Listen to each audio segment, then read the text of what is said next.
The war between Russia and Ukraine is still raging. Drone attacks, artillery strikes, and international politics.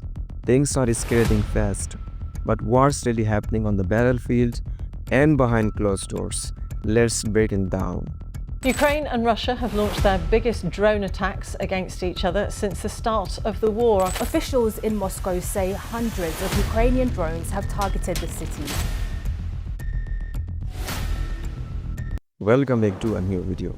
Few days ago, Russia claimed to have shot down 21 Ukrainian drones. Most of them were intercepted over the Bryansk region, while one was taken down over Crimea.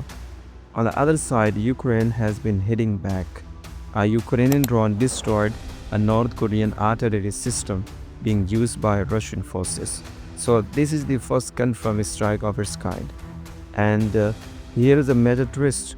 Reports suggest that North Korea has sent up to 12,000 soldiers to support Russia in southern Ukraine.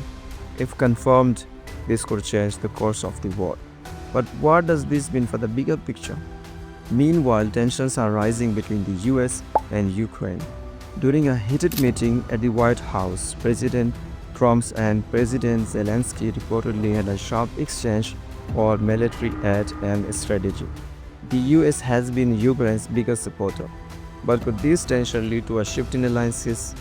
So what's next with ongoing battles, new players in the war and shifting alliances? The future of this conflict remains uncertain. Will there be peace talks, or are we looking at an even bigger war? Friends, what do you think about this conflict? Will this war end anytime soon? Let us know in the comments. And don't forget to like, share, and subscribe for more updates on global events. See you in the next video, and thanks for watching.